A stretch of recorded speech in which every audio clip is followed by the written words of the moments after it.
Welcome to Life Decoded. Today I'm joined by Sadhu, a digital nomad and somebody who traveled nearly the whole world. He's not only doing documentaries where he shows the stuff he's doing on his travels, but he is also an exorcist and has a lot to do with the spiritual realm and knows a lot about it because he actually got taught by a lot of masters in Thailand, if I'm correct. That is correct. Yeah, welcome to the show. Great to be here, man. Thanks. The podcast Life Decoded has an episode every single month, and every single month it gets crazier. We started in Germany. Last month we were in the USA with an online connection, and now we are in Brazil. And I still can't wrap my mind about it that you are here right now. So yeah, thank you so much for your time over there in Brazil. I'm happy to be here. I love meeting different people and having all kinds of different discussions. Yeah, and that's what we are actually here for, because I actually have that many questions. I looked at your website, I looked at the stuff you're doing on your YouTube channel, I watched a lot of the videos, especially the Cobra video that we should talk about later in this video. Maybe we should start actually with that one. I think the most time of your travels you did in Thailand, right? I've spent more time in Thailand than anywhere else other than growing up in the States. Mm-hmm. But like as far as my travels have gone, Thailand's become my home base. So Okay. no matter where I go, I always end up back in Thailand. And that's just kind of been the train of how all the events have gone. It's like this adventure here and then back to Thailand. This, back to Thailand. Crazy. So, what countries are you counting to this list at the moment? So, are they specifically to Asia or just completely around? This most recent trip, so I left Thailand. I went to Cambodia briefly. It's been to Cambodia a couple times before that, but I went to Cambodia briefly. And then I was in Alaska filming a documentary where I was on a fishing boat for 5 weeks. And I lived out of like a very small boat with three other guys. There were four of us total. And we were doing the salmon fishing season using gill nets and, not like throwing a rod out in the water and catching a fish. I mean, we were catching, like thousands and thousands of kilograms of fish. So this was Of like commercial kilograms. fishing. Yes, yes. Like, so we ended up wrapping up that trip, and then I went and I visited some family in Texas, and then I Mm-hmm. made my way to Peru. I was out in the Amazon in Iquitos. I got to experience some really really crazy stuff. One of the things I did was I stayed with this guy who was a researcher, and he is like one of the leading experts. His name's Fernando, for extracting antivenom from bushmasters and fertilances, very very deadly snakes in South America. And I had a moment where I experienced true terror. I held one of these snakes and put complete trust in this man while he pushed the head down and was getting the venom out of and massaging the venom glands of these snakes. So I did that.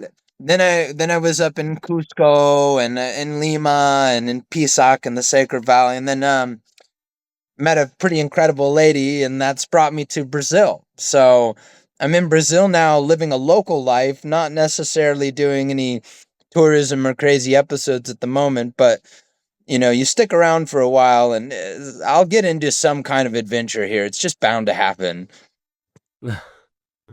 It's just bound to happen. Crazy. So, just because you mentioned the snakes, let's stay with them for a second. There is one video on your channel where you went to Thailand and you tested a special drink. Please correct me if I'm wrong, but there's completely the liver of a snake in there, the blood of the cobra, and something else that I can't remember. You almost correct. So not the liver, but the kidney. The So kidney. It was the kidney. they Yeah, sorry. Yeah. squish the kidney. They have the blood of the cobra. Cobras don't have a lot of blood. Like you could fill like a glass like this, just a small glass, and that's all the blood of one cobra. And so you add Thai vodka. So you Ah, mix yeah. a little like That's a the last shot one. of Thai vodka in there, the Yeah. kidney, and the blood, and you drink it. Now it is the question of is that necessary? Is it necessarily a sanitary practice? I would argue maybe not, because Yeah. they can have parasites and things like that, right? So, Yeah. um, Yeah. Yeah. but that wasn't the first time I did that. That was like the third or fourth time that I drank the Cobra. So they call it Cobra Gold, is what they call it, and what they believe is, if you're coming from the Chinese perspective, they think that it gives you strong virility. It can, make you like a stallion for a night, if you get what I'm saying. And they kind of look at it for these health purposes. The Thai people use it for a different practice, and that is to be in tune with what they call the Naga or Payanak, which is like a serpent like deity that's also found in Hindu culture from India.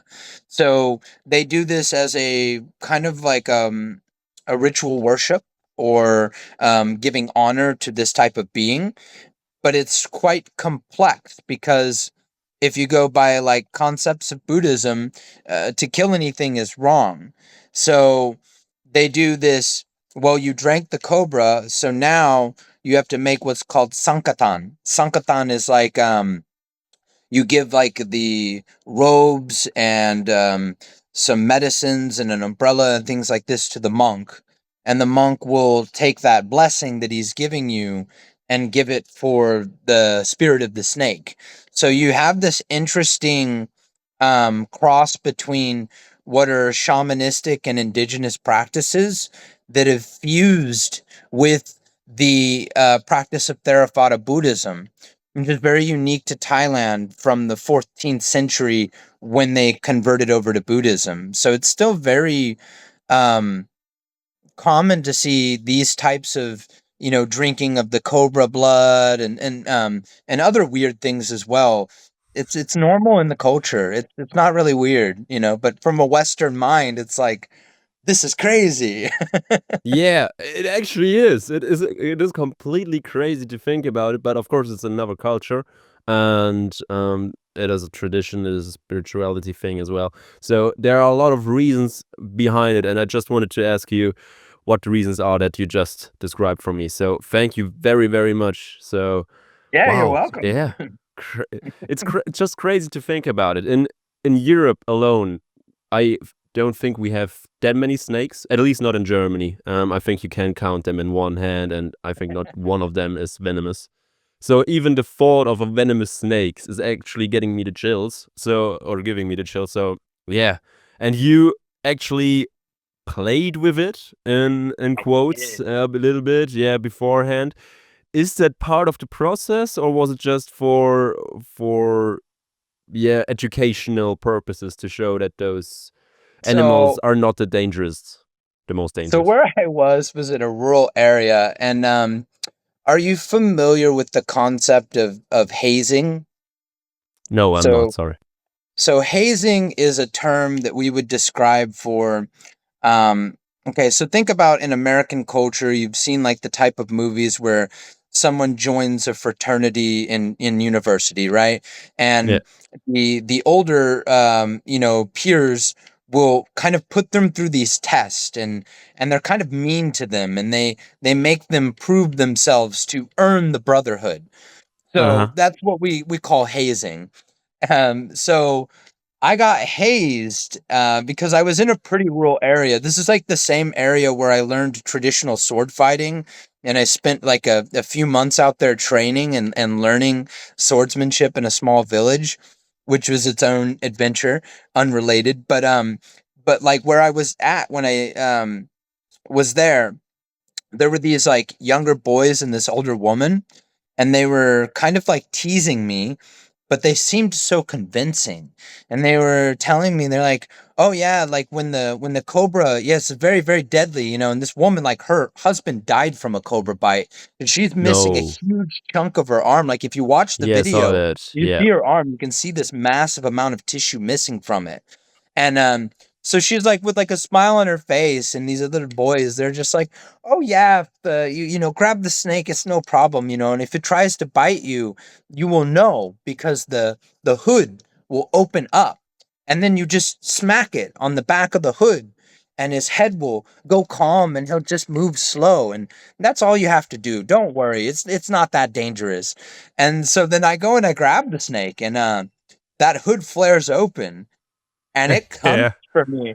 And I was I'm so glad that apparently I have good reflexes, but it was very, very narrow.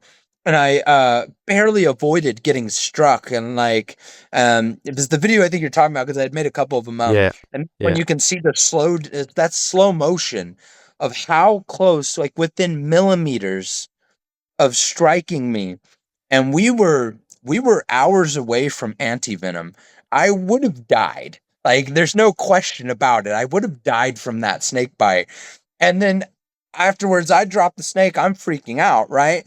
And they're just laughing like it was a funny joke.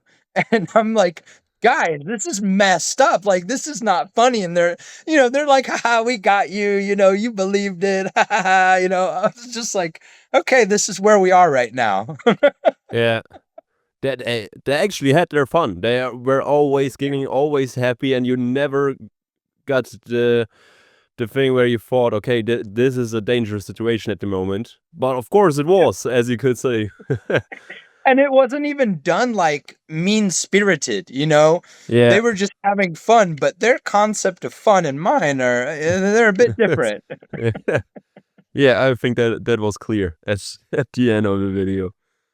Okay, crazy. So jumping from snakes to salmon, you mentioned Alaska. You are tiny boat with only a bunch of other people, and you managed to fish many, many, many, many, many, many, many, many salmons. Is it something that is done every single year, just something normal, or is that also something that is coming in topics like overfishing and stuff like that? And what was the kind or the purpose behind the documentary you did there? You know, it was a one-time thing. Yeah. Um, I can honestly say I have no desire to go back and do that again. It was the hardest job I've ever done in my life. Okay. Um, but it wasn't what you would think. It wasn't for the physical labor. Um, it was mostly mental. We would do 24 to 36-hour shifts where you're Yeah. awake. Wow. And then basically you go to bed when you start hallucinating. That's when you go to bed. Just sleep for a few hours, enough to where you wake up and you're really grumpy and you didn't get enough sleep, but you're not hallucinating anymore. And then you go out and you work on this dangerous machinery and these like slippery, and you know, the boat's going like this up and down with the waves, and there's jellyfish in the water. They come with some of the water stinging you on the face and your arms, and you're drinking Red Bulls after Red Bulls after Red Bulls, and it's just not even doing anything at this point. Um, we have like, so the reason why we had to work so hard is these 5 weeks is the only time that the salmon are running. Salmon live in Mhm. the ocean, but they go up the streams to spawn, and then they die. So it's just their whole cycle of life. And what I wanted to do an episode on was what is the spirit of a fisherman? What is the perseverance? Is this a lifestyle? Is this just um an adrenaline rush? Like, is this just a way to make money? Like, why do these guys go out here every year and put themselves in very harsh and dangerous conditions and destroy their bodies, Yeah. and run their minds into the ground, you know, for the salmon season? Why? I wanted to understand this. A lot of my documentaries, they follow a few different formats. It's either we found somebody very interesting and fascinating, and we're gonna learn about who this person is, whether it be some monk or shaman, or some indigenous family, and like my friend Jitragorn, who lives from a tribe up in the north of Thailand. But like, it's either about a person, a place, or an experience. Mm-hmm. And I don't like making the episodes about me. I want us to experience it together. So when I was doing this fishing trip, I'm still editing. This is not like released yet, but I'm still Yeah. editing the footage. And what I really wanted to show with this was like, okay, like, so you think you can do this? Let me show you what it actually takes. Let me show you what's involved in this type of lifestyle and experience. I had a friend who I've known for several years, was actually one of my students as well. And he invited me out there, and it was a chance to make some pretty good money. Yeah. But also, I told him, I was like, I want to do a documentary episode about this. That was kind of one of the conditions of like, if I come out there, I know that we need to be working hard, but I also I need to film. Otherwise, this is just kind of not really a good fit for me. And so the captain was very excited about it. He was like, "Oh yeah, sweet. Would love to have you come on and make a documentary on the boat." So when I went out there, it was very difficult mentally, because I was dividing myself in a way that was kind of impossible to do. At one point, it was like, okay, we're out here to tell an experience and participate in something, and document it. But then at some point, while I was documenting it, I got lost in the experience. I was the fisherman. Like, it wasn't just something we were doing. It was life and death on the water. It was, struggle and mental fortitude, and it stopped becoming a documentary, and this was just like its own small reality of this is life right now. No matter Mm-hmm. where you want to go, no matter what you want to do, like, you're here in the ocean. You can't leave this boat. We're not going to land. So it was like it stopped becoming a documentary, and it just kind of became a trapped version of life, a story that had to finish playing out. I don't know if I answered all your questions there or not. No, you did quite a lot of them, but did you ever get the answer? So why they actually do that kind of stuff? Like you said, it's I did. you wreck your whole body and everything. And we have something here in Bavaria. I don't know if you know it, but it's the Oktoberfest. It's the Yeah. Wiesen. It's a tradition here where you have a couple of weeks of just party every single day with big tents, big attractions, and everything. And the people who are, yeah, the bartenders over there are working for this time frame, about 3 to 4 weeks, and they get good money for it. But you also, yeah, just wreck your body. You have to be on top of your game 24/7. It's not as dangerous as a fisherman in Alaska, I reckon, but Yeah, you it was have to dangerous hold for your your liver. beers and everything. Yeah, but you have to hold the beers and everything around it. And if you drop them, it's on your tab. So you have to pay everything, every single mistake you do. And yeah, it's just crazy to think about the misery some people go through. And I think sometimes it's a bit too easy to just say it's all about the money. So did you get any other answer besides that? Why do people do that? I want to say it was one answer, but I felt like it was kind of two in a way, because there was something I noticed. The like port where we shipped out from, it's a small little village. I mean, I wouldn't even call it a town. It's like a population of 305 people.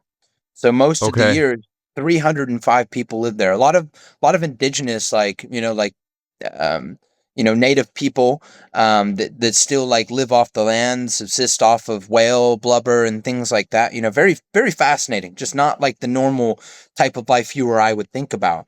So during this season, you have like 13,000 people in what is normally a population of 305. And those thousands of people, most of them are on the boats in the ocean. They're not even in the little village.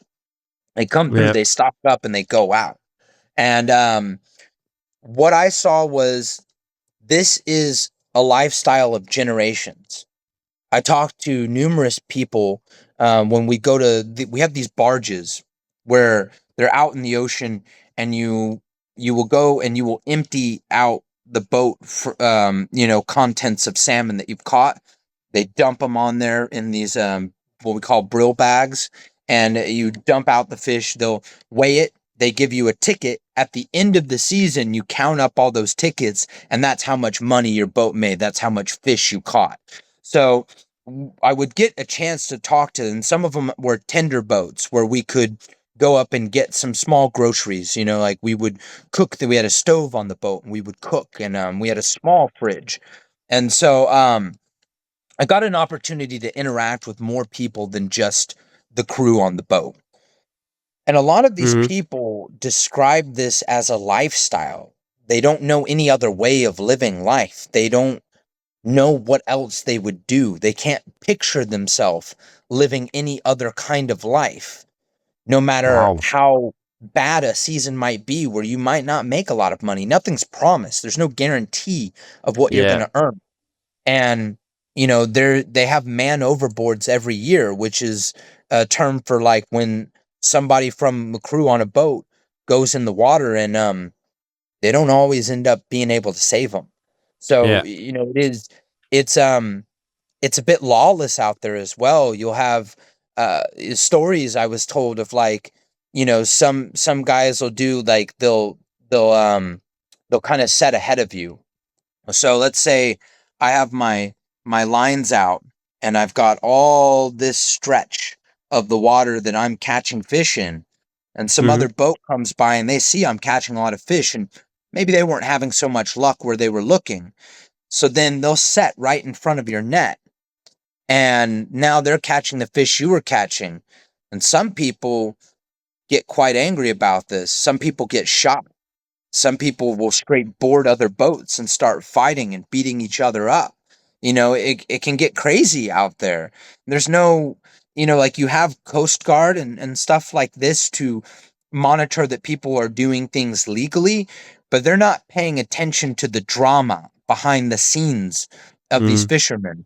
And, with the absence of being able to just say, hey, this happened to me. There's a lot of like time in between where there's no one you can tell, like, hey, this person did this to me. It's like you're out there on your own. So it's a very, very different world. And some people thrive in that kind of chaos or that kind of quietness. There's a beauty in the ocean, just being out there and not seeing anything, and having the rocking of the boat, gently, having those nice, summer nights. Like, the sun starts setting in the summer over there around close to 2 a.m., which is insane. See, So it's like see, light see. like it is outside right now, like bright sunny till almost 2 a.m. in the morning. Yeah. And then around 5 a.m. the sun's rising again. So your days are like one day, really, the whole time. So you lose, track of reality in a way. My captain said that he loved that feeling of being detached from Text everything, and and feeling like he was standing in the Kenedictician. middle of chaos and the middle of insanity. He kind of thrived on it. And there were some other people that I met out there that were saying, like, you know they just don't fit into society, and that out there on the ocean, they don't have to. They just have to get those nets ready. They just have to pick those fish. They just have to do very simple tasks that aren't so easy, but are simple.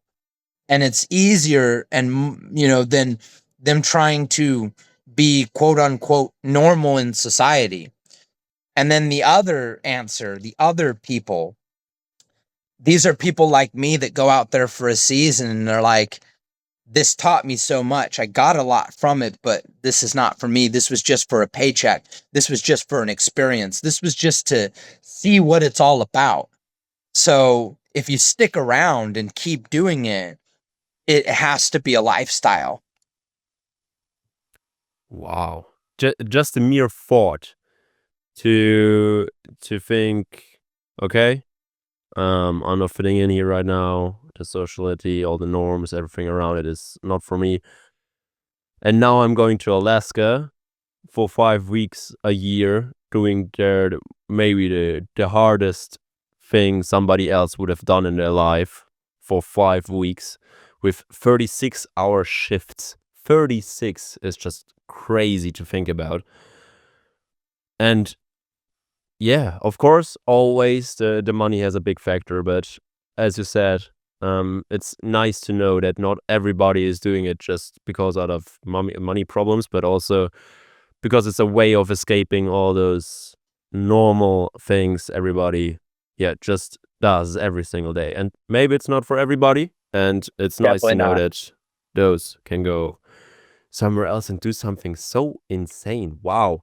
Okay, so just to get again the parallelism to the Oktoberfest, I think the major factor here in Munich to do this kind of work is always the money, because as a bartender you will get around 10,000 to 12,000 euros. So in US dollars it's about 15,000 US dollars that you can make here in just 3 weeks, and it's life-changing money for many, many people, especially in the city Munich, where it's just hard to live right now with, yeah, very, very expensive houses and apartments and stuff like that. So I think in Alaska it's actually a way out of the social system and everything, but for the Oktoberfest I think the money is maybe the biggest thing.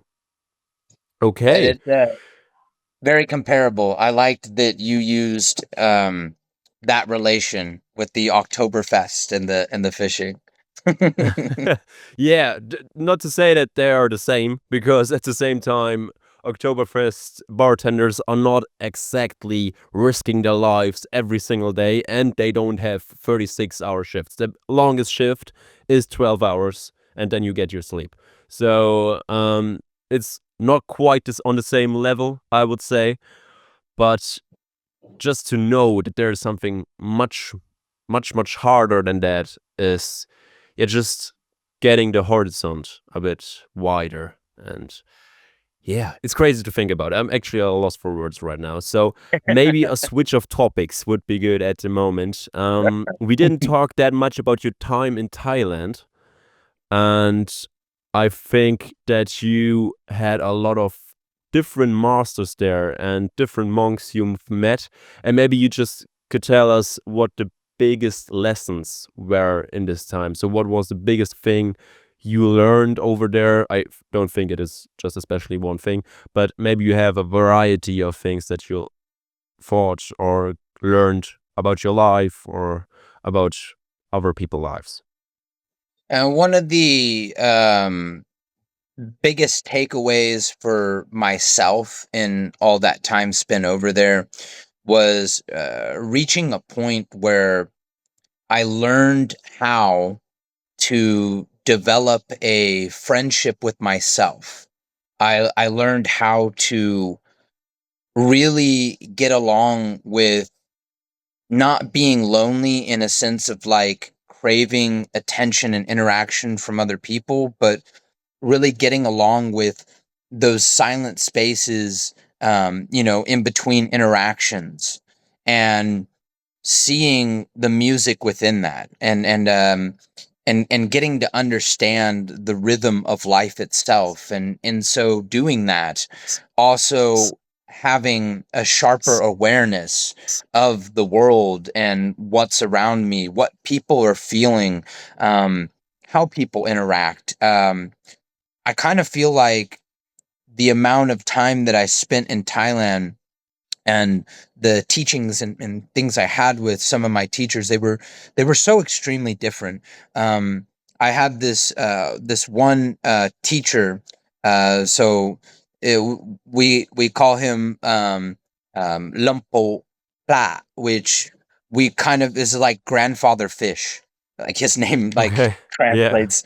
So like it doesn't really work so well in English. It sounds a lot better Yeah. in Thai. Yeah. But so grandfather Fish was a former monk who was so highly respected that whenever monks would die, he would be the monk that did their funeral services. So that Okay. was like the level of respect in the community he had. And this was in Nonthaburi, which is like north of Bangkok by like 20, 30 minutes, depending where you are in Nonthaburi. And so he was blind and he attributed that to karma. But what I found really interesting about him was the way he would teach was very, very brutal. Wasn't necessarily my favorite way. So we learn like kata, which are like these mantras, these prayers, often in Pali. The language is Pali that these prayers are in. And so Mhm. the tones and pronunciation are very important. It's considered a sacred prayer, right? So you need to say it correctly. Well, some of them are really long, like take 5 to 10 to 15 minutes to say one time. That's a lot to remember. And I was struggling to remember some of them, and I was staying with another master, Ajahn Lek, and Ajahn Lek and Lumpo Pla were very, very close. And so Lumpo Pla would put me in this room, completely dark, and he would say, "Okay, now we're equal. You see what I see, you see nothing. I see nothing. So there's nothing in between us here. Say the prayer, do it as I teach you." And anytime I get it wrong, it's like it gave me like trauma because I would get whacked with a bamboo stick, sometimes in the side of my head by this like blind monk in the darkness, like a little ninja. I would get like Wow. whacked in my leg, and it was like I would be like nervous to pronounce this prayer, nervous to say it, like I might get it wrong, and then I just knew the whack was coming, and then I I got to a point where it was like I started to realize that once I stopped getting afraid of being hit, stopped expecting to get hit, when I kind of let go of that association of feeling with my body, I started to identify more with the words that I was saying. I started to become more present in the action of what I was doing. I was less in my head, less in my body, and more in the space around me, more in the action being performed. I felt like the only way I could describe it is I finally felt like I was more here. Um, that may or may not make sense, but for me, like I could comprehend it in a way differently. And so, learning with him was different than learning with Lumpo Chennai and Isan's disciple, who would just make really cheeky jokes and say things that were kind of inappropriate sometimes about women and shouldn't do that. He's a monk, Yeah. but at the same time, I learned a lot through his storytelling, and he would tell me these really cool Buddhist parables, and I would be able to kind of extract in a very kind of academic way.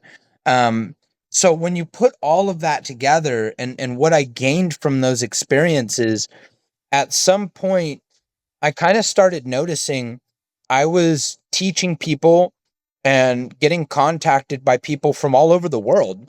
I get messages through my website all the time. And I get people that come to me asking for help and guidance. And my students, I've noticed even in their lives, like I don't just teach them, but like one of my students, I'm the godfather of his child. That's to me that's a huge, that's a very touching thing for me. And another one of my students, I helped her make the decision of leaving her abusive husband. And it's like I Wow. started to realize over time, like, I haven't just learned things, but I'm now helping transform people's lives, and I'm now, like, I'm having a wider effect in the world, um, just because I chose to work on myself and pay attention a little bit more. So, like, what did I gain from Thailand? What was my biggest takeaway? All of that right there. Wow. Okay. Wow. Wow. Wow. Just a bit slower, because there's so much you've just said in the last 3 minutes. First, I want to go back to Grandfather Fish, who put you in a dark room and whacked you every time you said a word wrong. Um, Crazy to think about, sitting there seeing nothing, as it's just a normal day for blind people, but just to see nothing, and then you have to say a certain phrase, no matter the prayer or something else, and then expecting to get hit whenever you're wrong.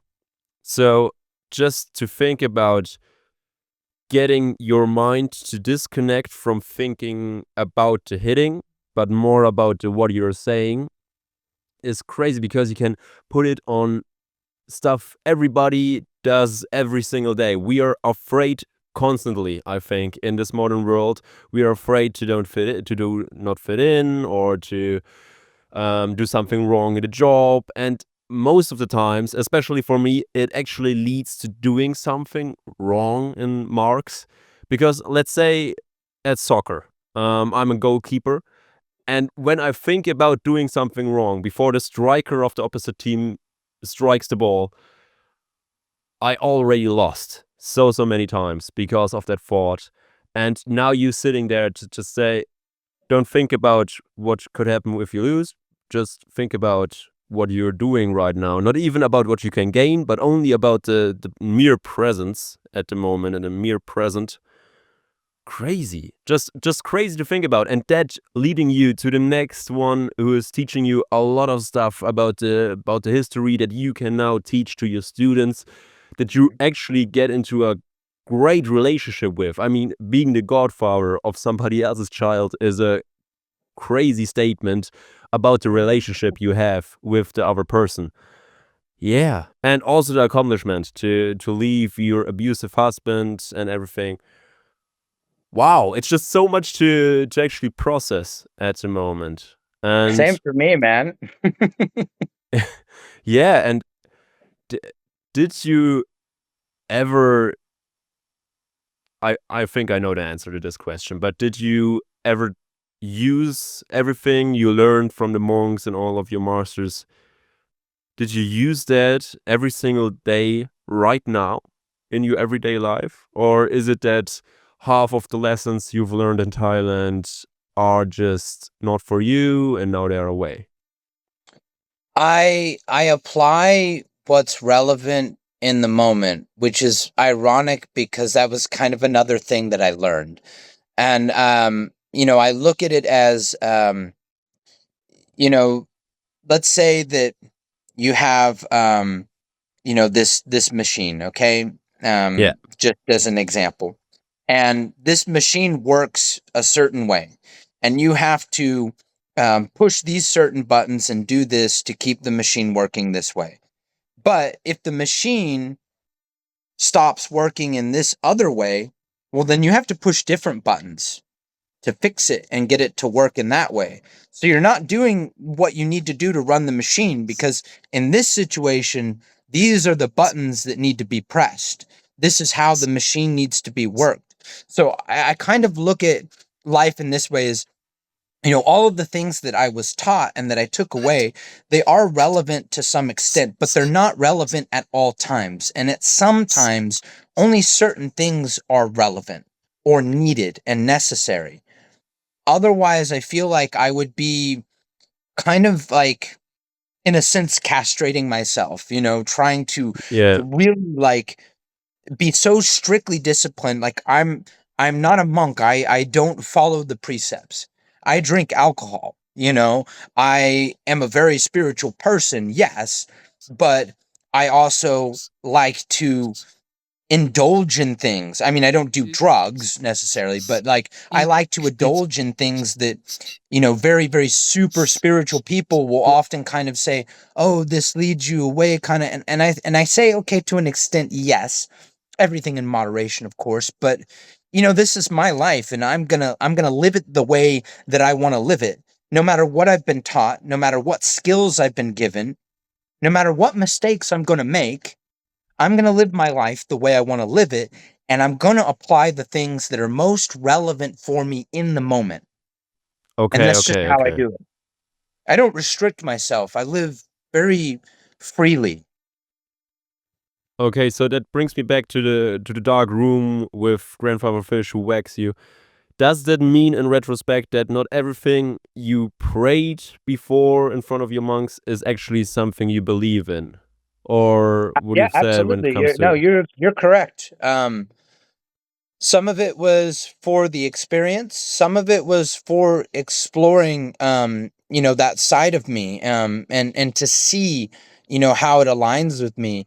There are Mhm. bits and parts of, spiritual traditions that I believe in based upon experience. There's other parts that I teach and I practice, but I don't necessarily believe in. And I don't think that those two things are in conflict with each other. Okay, how The that? human psychology is very complex. Yeah, but you teach other people something you don't believe in. So That sounds a little how weird, doesn't it? yeah, it does sound a little weird. That's I'll why I'm make I'm sense of it asking if you exact want. questions about it. Yeah, Yeah. Okay. So think about it this way: you see that this path that you're learning and have become, quite proficient in has value to other people, and you've taken the bits and pieces that gave you value from this path mhm. and you've applied that and it's done things for you, but not all of it has done something for you, or not all of it speaks to you. But when you bring someone else in and they're looking at it and they say, I don't know what any of this means, I don't even know where to step first. And you say, look, I've been here before. I can show you around a bit. Maybe this will make sense to you. Maybe you want this. Maybe you only want what I'm interested in, but you know what? I'm not going to choose for you. I'm going to give you all of this, and we're going to walk through this together, and then at the end of it, I'm not going to tell you. You tell yourself what you want to take away from it, whether it be a little or all of it. That's how it makes sense to me. It actually makes sense. Let's say for example in the fitness world, some are on steroids, some are on natural. When you are natural, you know about steroids, but you in quotes don't believe in it or don't want to take the risk because it just is not for your life. But other people who want to go to the top Olympia stuff, they need those steroids, and you are able to teach them about it if you know about them, but you don't necessarily need to take the doses yourself. Maybe that's the thing you wanted to say right now. I Just at the top of I my head. love this playing off each other. Like you, yes, Yeah. exactly. Yeah, I identify Okay. that with that quite a bit. Yes. Perfect. Now, then I get it. Then it actually makes sense. Okay. One last topic because the time is actually flying right now. But one last last topic is the exorcism. I wouldn't be proud, wouldn't be okay with myself if I didn't talk with you about it. You're the first one that I actually know in this space, and the only thing that I know about exorcism is from horror movies. So please just get me on top of my game. What do you mean by doing exorcism with other So people? we first have to understand um, what takes place to begin with for something such as an exorcism to even be a discussion. Mm-hmm. And that is the entry into your neurology of an invading conscious force that is quasi physical and of malevolent intention. I'm talking about entities that exist within a different spectrum. So if we look at the rods and cones in our eyes, we can acknowledge that we can't see all fields of color, correct? I would be correct with that. Yeah, I would go aligned with that. And if we go by um, just the presence of measuring, um, one, I do I call it the three stages. So Okay. you'll have infestation, you have what is called oppression, and then you have possession. Infestation takes place first. It leads to manifestation, which then leads to external and internal oppression, which then leads to possession, which then can go to perfect possession. We have to understand that these entities have bioelectrical signatures and that they can be disrupted simply by being in a state of heart coherence, which is something that is been measured. We have the science to back up that our heart has an electromagnetic field that emits around it. If you look at any of the research that's been conducted by the University of HeartMath, and they work with sonar technology, and like, this is not like some hoo-ha like energy stuff. Like, this is something we can actually say is legitimate, with a footing in science, and is credible. Okay, so we know that we have this electromagnetic field, right? Okay. And this electromagnetic field can be affected by other electromagnetic fields. So if another person is in a negative state, they're in a lower vibrational frequency in their electromagnetic field being emitted from their heart. They're not in a state of heart coherence. So I go up to them, and then all of a sudden, I'm just kind of in a grumpy mood. You ever gone in a room and someone's in a bad mood, and like you just kind of feel like it's messing with you? Like you don't like the way it feels? On the top of my head, I don't have an example for that at the moment in the last few years. I actually can't. I think I know on what you're playing, but no, not as Okay. that I'm stepping into something in a room with many people and then all of a sudden I'm down. Not that it happened to me, no. But feel free to Okay. explain. So maybe, this is not a personal experience for you, Yeah. but I'm sure you've heard of, like, a person that kind of brings everybody down, like nobody Yeah. likes hanging out with this guy because, he just kind of kills the mood, this Yeah. type of Yeah. concept, right?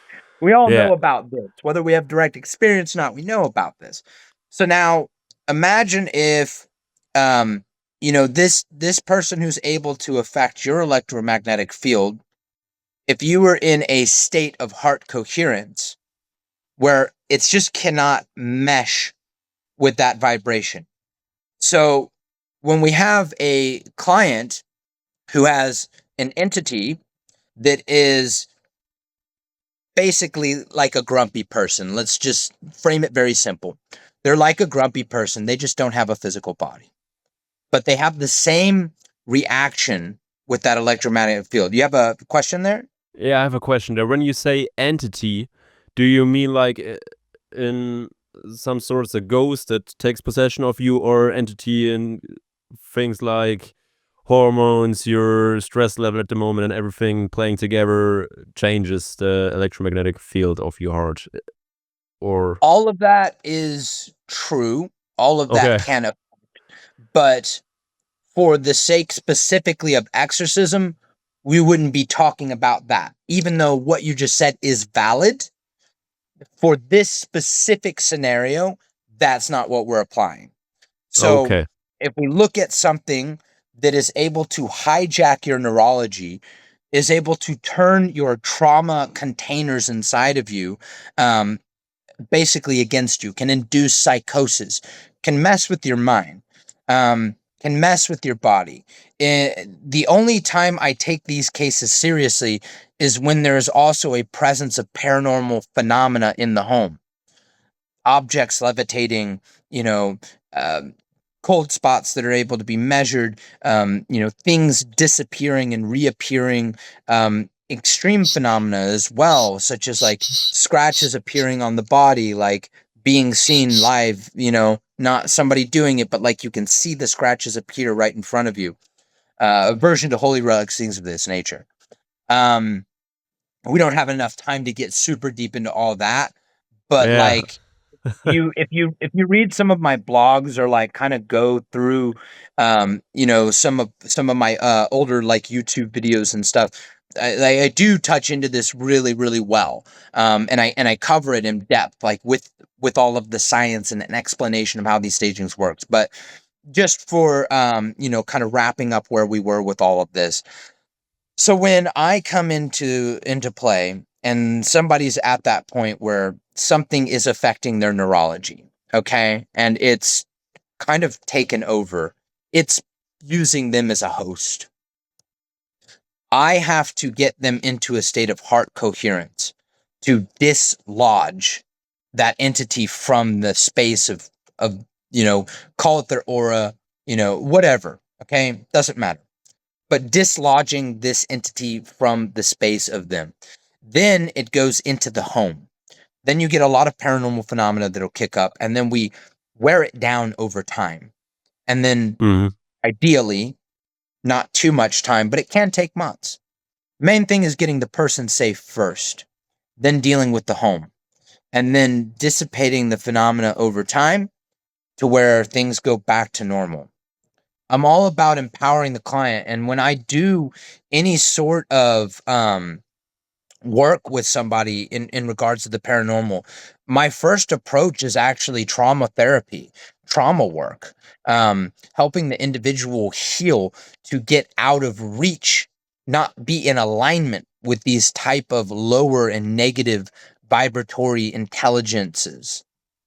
So that's kind of, just opens so many more dialogues, but it's just to give you Yeah, the it simple does. Yeah. answer. That's the Cliff Notes version.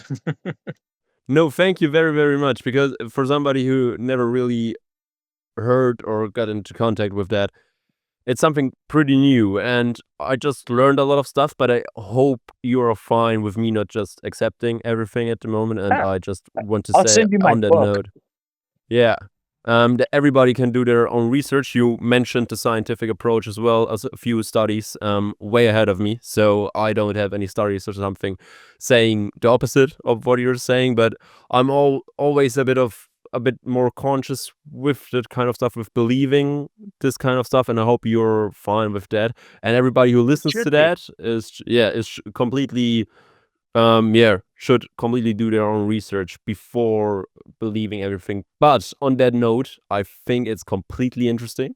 And I actually saw a few podcasts of you where you talk to other people about your dolls or statues that actually could move their eyes, or when you lit a cigarette and put it in their mouth, it would smoke themselves. So all of this paranormal stuff that happens out there, I would be lying if I would tell you that I never heard any podcasts about the paranormal stuff, or a few paranormal stories about people sitting on a desk and all of a sudden somebody starts levitating and a chair throws through the room and everything. So those stories are out there, and my question is, what stories happened in your line of work or with your clients?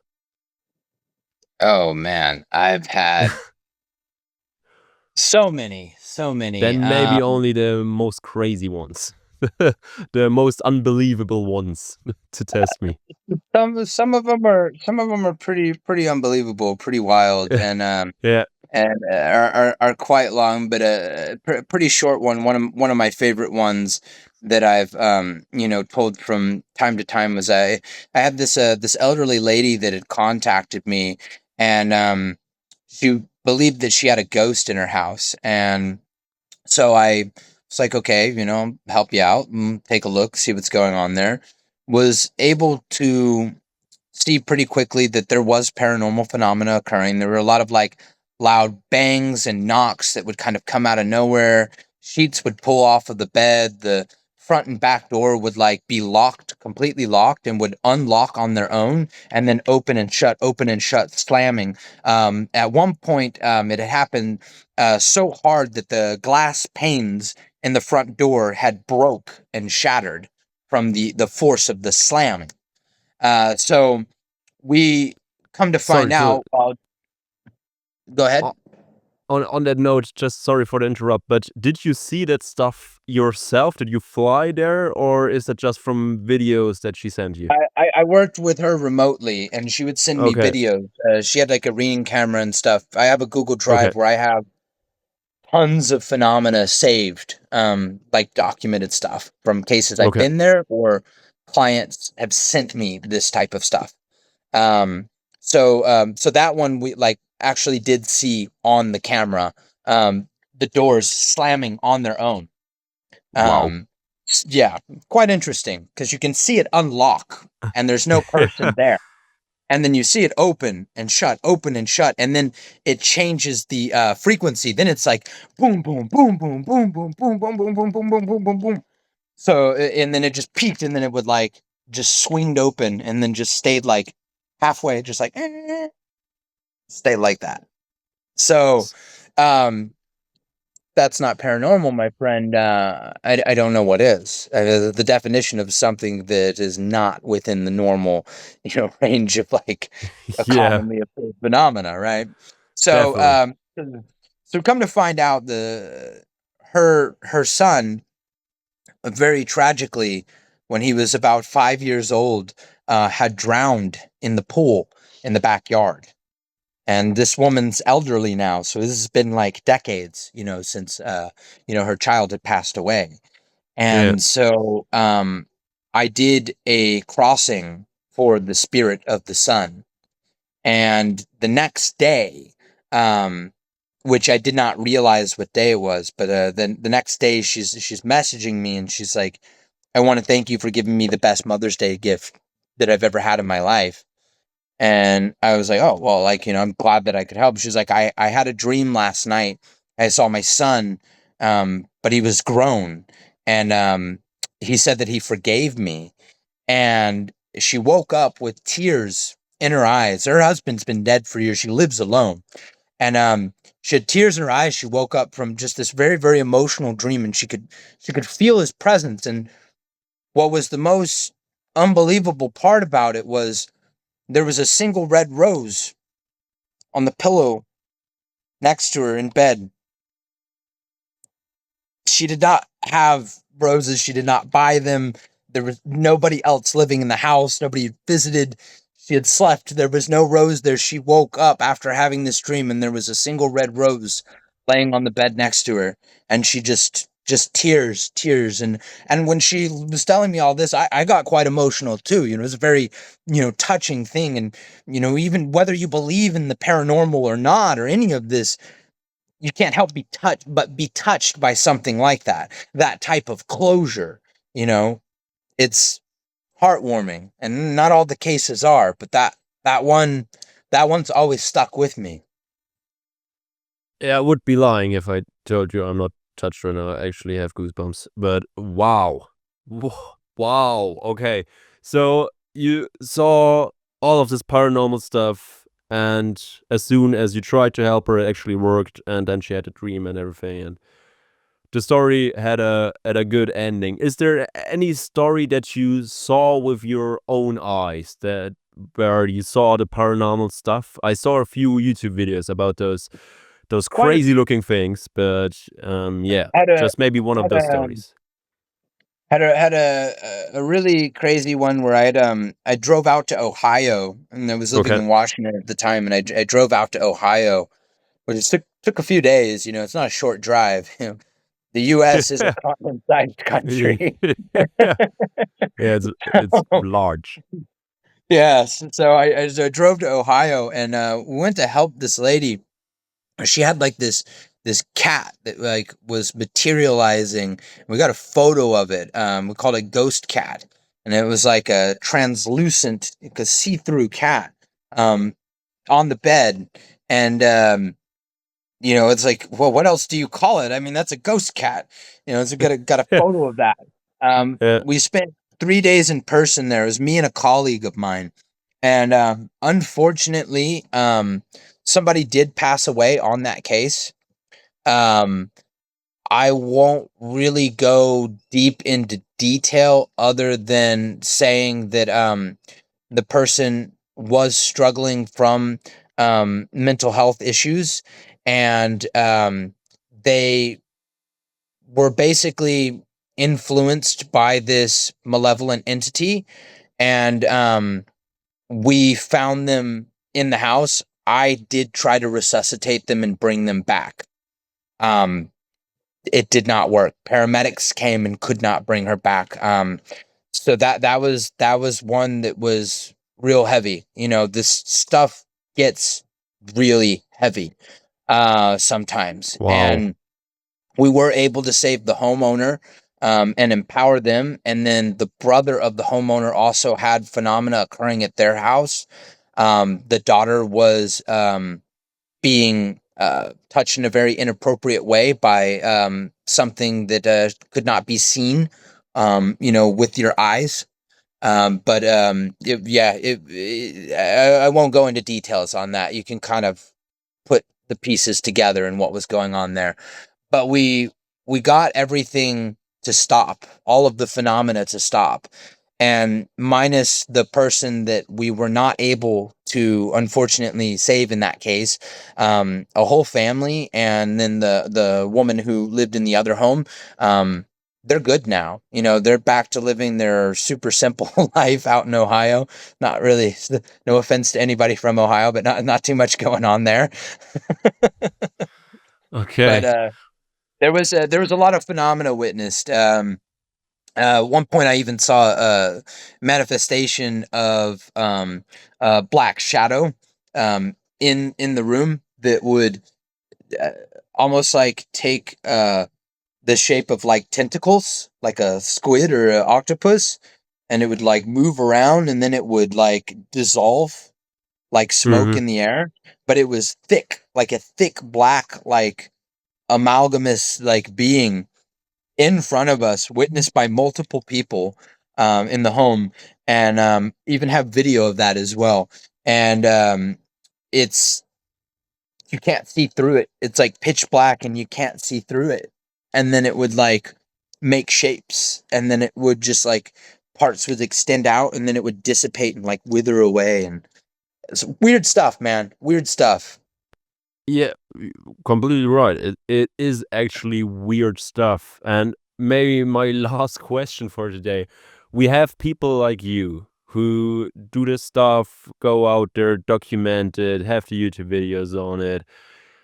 Why is it that it's not a bigger part of society or in the news when something like this happens? Because it actually sounds like a story straight out of a horror movie. Um, and normally, when that kind of stuff happens, it's always completely present. Mostly everybody knows about it. Why not with the paranormal stuff? Well, think about it this way: we're conditioned and we're shaped by our reality. And Mm-hmm. if something is not consistent with the reality we know, it's easier to put it in a box and set it somewhere else rather than consider that this can change our entire reality. And the same goes for society as a whole. Um, Religion, politics, all of it.